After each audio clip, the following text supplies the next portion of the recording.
কাজ করবো। দেখো টিকিটটা সেটা তো তারা বিচার করবো, ওটা তো আমার হাতে নেই। দেখো ওটা তো আমিও জানি না। মেন তো নারী সুরক্ষা। আর কন্যাশ্রী লক্ষ্মী ভাণ্ডার দিয়ে হবেটা কি? একটা কথা, মানুষের তাকে চাকরি দিতে পেরেছে কি? সেই মুখ্যমন্ত্রী হচ্ছে তেল মাখানো পছন্দ করে, বুঝেছো তো? তেল মানে ওনাকে যে সবাই স্নেহ মানে ওনাকে সবাই উনি নিজেকে ভগবান বলে, এর থেকে আর কিছু ভাবতে পারছো? মানে কি লেভেলের নার্সিসিস্ট হলে নিজেকে ভগবান ভাবে? 26-এ বিজেপি ছাড়া কোনো উপায় নেই। আর শুধু তাই নয়, বিজেপি ছাড়া তুমি কোনো রকম আমাদের এই বাংলার কোনো উন্নতি সাধন হতে পারবে না। কারণ হচ্ছে বিজেপি একমাত্র পার্টি যেটা হচ্ছে আসলে নরেন্দ্র মোদীর সহায়তায় শুভেন্দুদার হাত ধরে, আমি আশা করছি বাংলার মেন, আমি কালকে আমার শুভেন্দুদার সাথে কথাও হলো, আমি শুভেন্দুদাকে একটাই বললাম যে বাংলায় যেটা প্রথম করতে হবে সেটা হচ্ছে অর্থনৈতিক উন্নয়ন। আর উনি কি করেছেন, এই আমাদের মুখ্যমন্ত্রী সব সিভিক ভলেন্টিয়ার রেখেছে, এবং সিভিক ভলেন্টিয়ারদের মধ্যে তো অনেক এডুকেটেড রয়েছে, তাদের কোনো ইনক্রিমেন্ট নেই। এই সিভিক ভলেন্টিয়াররা আমাকে সমানে ফোন করে যায়, হওয়ার পর থেকে আমাকে ফোন করতে শুরু করেছে, বলছে দিদি তুমি আমাদের জন্য কেউ বলে না, বলছে কি যে আমাদের 3 মাসের ট্রেনিং দেওয়ার কথা ছিল, সেখানে 1 মাস দিয়ে বন্ধ করে দিচ্ছে, বলছে ভোটের পরে হবে। শুধু তাই নয়, 2 নম্বর হচ্ছে ওদের কোনো ইনক্রিমেন্ট নেই, ওদের শুধু একটা কনসোলিডেট স্যালারি দেওয়া হচ্ছে, ওদের একটা শুধু কী হয়ে যাচ্ছে, কনসোলিডেট স্যালারি দেওয়া হচ্ছে। তো এই রকম মোমেন্টে ওরা বসে বলছে কি যে আমাদের অবস্থা পুরোপুরি খারাপ, বলছে আমাদের কোনো টিএ নেই, ডিএ নেই, কোনো আমাদের রাজ্যে কিছু নেই। তা সেই জায়গায় ওরা বলছে কি যে আমাদের চলবে কি করে, বলছে কি যে শুধু আমাদেরকে দিয়ে এক্সট্রা কাজ করানো হয়ে থাকে, আর কিছু ব্লেম হলে ওদের ঘাড়েই ফেলে দেওয়া হচ্ছে, সিভিক ভলেন্টিয়ারদের ঘাড়ে ফেলে, বলছে আমাদের ডিউটিও দেওয়া হচ্ছে। তার মানে বুঝতে পারছো, এবার ধরো সিভিক ভলেন্টিয়ারদের মধ্যে তো অনেকে, দেখো সব জায়গায় কি তোমার একটা প্রমোশন থাকবে, একটা নিজেকে আপগ্রেডেশন করার চান্স দিতে হবে না? এবার ওদের মধ্যে অনেকে শিক্ষিত রয়েছে, তারা বলছে আমাদের কোনো সেই যে পোস্টে ঢুকেছি সেই মাইনেতেই রয়েছি, সে সারা জীবনকে ওই করেই চলতে হবে। আচ্ছা, শুভেন্দু অধিকারীর সঙ্গে কি কথা হলো? 26-এ আসছে, টিকিট পাওয়ার কি সম্ভাবনা রয়েছে? ভোটে দাঁড়ানো যাবে এবারে? দেখো সেটা আমি তো জানি না, সেটা দল ডিসাইড করবে, ওটা তো আমার হাতে কিছু না। যদি টিকিট আসে, যদি অফার আসে, তাহলে আপনার উত্তর কি হ্যাঁ থাকবে? হ্যাঁ, আমি নিশ্চয়ই দাঁড়াবো। কারণ হচ্ছে আমি যদি চাই, আমি দলের যখন জয়েন করেছি আমি দলের জন্য নিশ্চয়ই কাজ করব। সেটা হচ্ছে আমি টিকিট পাবো বলে না, আমি দলের হয়ে এখন দেখো আমি যখন ব্যানারে ঢুকেছি, আমার দলের হয়ে নিশ্চয়ই আমি সেটা কাজ করব। দেখো টিকিটটা সেটা তো তারা বিচার করবো, ওটা তো আমার হাতে নেই। দেখো ওটা তো আমিও জানি না, কিন্তু তবে হ্যাঁ, দলের হয়ে আমি নিশ্চয়ই লড়বো। এবং আমি কিন্তু দেখো আজকে কিন্তু আমি দলে জয়েন করেছি বলে তোমরা হয়তো বলতে পারো, কিন্তু দল ছাড়াও কিন্তু আমি আগেই কথা বলছি, আমি সাধারণ মানুষের হয়ে লড়বো। বিজেপি পরে আমার কাছে মানুষ আগে। কারণ আমি কিন্তু আজকে জয়েন করছি, কিন্তু তার আগেও কিন্তু আমি কিন্তু সাধারণ মানুষের হয়ে কথা বলেছি কিনা তোমাদের চ্যানেল দিয়েই বলেছি, ঠিক কিনা? আজকে কিন্তু আমি সেটা বলেছি, সেটা সাধারণ মানুষের হয়ে। সেটা আমি হচ্ছে সুচিত্রা হচ্ছে সাধারণ মানুষের, বিজেপি সুচিত্রার কাছে সেকেন্ড, আগে হচ্ছে সাধারণ জনগণ হচ্ছে আমার কাছে মানে প্রধান, যেটা হচ্ছে আমরা গণতন্ত্রে বাস করি। আমি চাই সাধারণ মানুষ সেই জায়গাটা, এই সরকারের যে দুর্নীতিটা চলছে সেটা তারা দেখুক, এবং পরবর্তীকালে আমার এই মোমেন্টে মনে হয় বিজেপি সরকার ছাড়া অন্য কোনো সরকার এই খোকলা কাটাতে মানে এর মানে যা করে রেখে দিয়েছে না, মানে সমস্ত ইন্ডাস্ট্রি, তুমি ফিল্ম ইন্ডাস্ট্রি দেখো, এই ইন্ডাস্ট্রি দেখো, সব জায়গায় 12টা 13টা বাজিয়ে দিয়েছে পুরো। এই সরকারের সমস্ত জায়গায় আর দুর্নীতিগুলো পুরো সবার কাছে এখন ভিজিবল, মানে যে হ্যাঁ বাবা মানুষ দেখতে পাচ্ছে না। আর কী বলে তো, প্রত্যেকটা সিস্টেমের না একটা পরিবর্তন দরকার। এক সরকার বেশি দিন থাকা উচিত নয়, কারণ তাহলে সে স্বৈরতন্ত্র হয়ে যাবে। সেই সরকার তাহলে কী হয়ে যাবে, স্বৈরতন্ত্র হয়ে যাবে। আজকে আমার মনে হয় এই সরকার অনেক করেছে, অনেক চান্স দেওয়া হয়েছে। দেখো 1বার হয়, 2বার হয়, 3বার। আর সবথেকে বড় কথা, এই সরকার কোনো নারী সুরক্ষা দিতে পারেনি, যেটা হচ্ছে ব্যর্থ।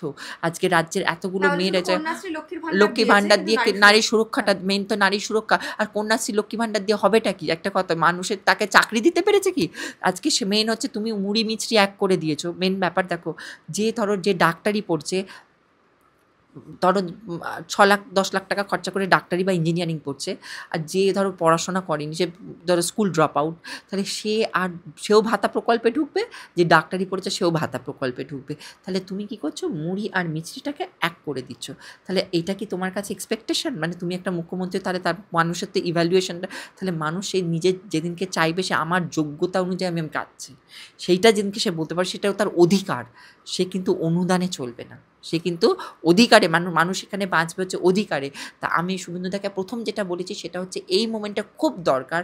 আমাদের রাজ্যের যেটা হচ্ছে চাকরি দরকার, শিল্প নেই, এখানে জিডিপি পড়ে গেছে, কোনো টাটাকে ঢুকতে দিল না, সমস্ত জায়গায় দুর্নীতি, তুমি ভাবতে পারছো না মানে এই মুখ্যমন্ত্রী কীভাবে টাকা কামিয়েছে।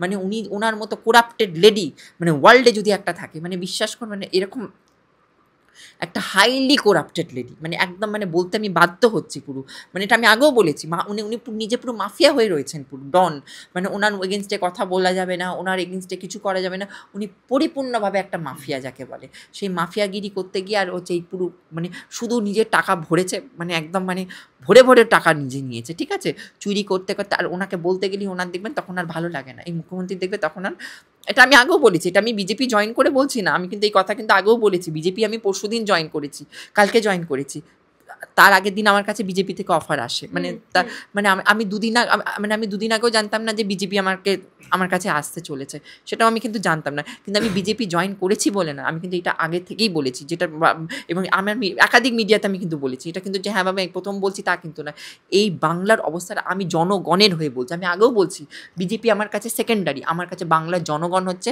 প্রধান। সুচিত্রা কিন্তু আজকে বাংলার জনগণ প্রথম, আমি কিন্তু তোমাদের চ্যানেল থেকে আজকে ফার্স্ট হয়েছি, তাহলে আমি ভাইরাল প্রথম তোমাদের চ্যানেল থেকেই হয়েছি, তাহলে আমি কিন্তু তখনও কিন্তু বলেছিলাম, তো আমি সেটা কি জনগণের হয়ে বলেছি। তা আমি তবে এই মোমেন্টে আমি বলবো বিজেপি সরকার ছাড়া, কারণ একমাত্র কেন্দ্রীয় নরেন্দ্র মোদীর হাত ধরে, কারণ উনি একমাত্র সেন্ট্রালের অনুদান পেলে তাহলে আমাদের সরকারের আমাদের অর্থনীতিটা অ্যাটলিস্ট কিছুটা স্টেটের এটা ওটা করে ওরা এদিক ওদিক করে ঠিক করে দিতে পারবে, যেটা অন্য কোনো রাজ্য আর অন্য কোনো সরকার তার 15 বছর শুধু ঋণ শোধ করতে, খোকলা কাটাতে, বুঝেছো তো, সব জট ছাড়াতে সে পাগল হয়ে যাবে, সে মানে বেরিয়ে যাবে, সে মানে বললাম তো ওর জায়গায় যদি এই মমতার জায়গায় যদি অন্য কোনো সরকার আসে, সেই সরকারের পুরো মাথার বাজ পড়বে পুরো সে বসে, যে কী করেছে।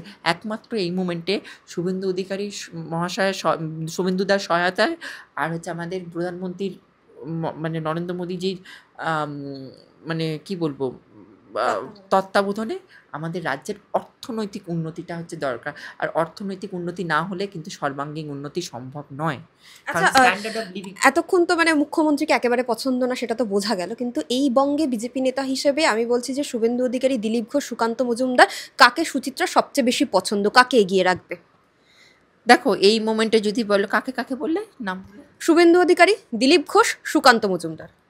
দেখো আমি ফার্স্টে শুভেন্দুদাকেই বলবো, কারণ শুভেন্দুদার মধ্যে একটা আলাদা লেভেলের ট্রান্সপারেন্সি রয়েছে, আর হচ্ছে উনি একটা ভিশনারি, শুভেন্দুদার অনেকটা ভালো কাজ করেছে, আমি দেখেছি আজকে শুভেন্দুদা আজকে আমাদের, কিন্তু ওনাকে তো সবাই দল বদলু বলে যে তৃণমূল থেকে বিজেপিতে হচ্ছে, তখন তো ও যখন ঢুকে, দেখো সবাইকে তো একটা জায়গায় ঢুকতে হয়, কিন্তু ও যখন ঢুকে অ্যাটলিস্ট এইটুকু বলতে পারি মানুষটা ট্রান্সপারেন্ট, কারণ ওই জন্যই তো আজকে এই চুরিটাতে করেনি বলেই তো আজকে ওই জন্য শুভেন্দুদা এখানে চলে এসছে না, কারণ সেই জায়গাটা আমি বলবো দলটা কেন বদল করেছে করে এদের তো ব্যান্ডটা তো ওখানেই বাজিয়ে দিয়েছে।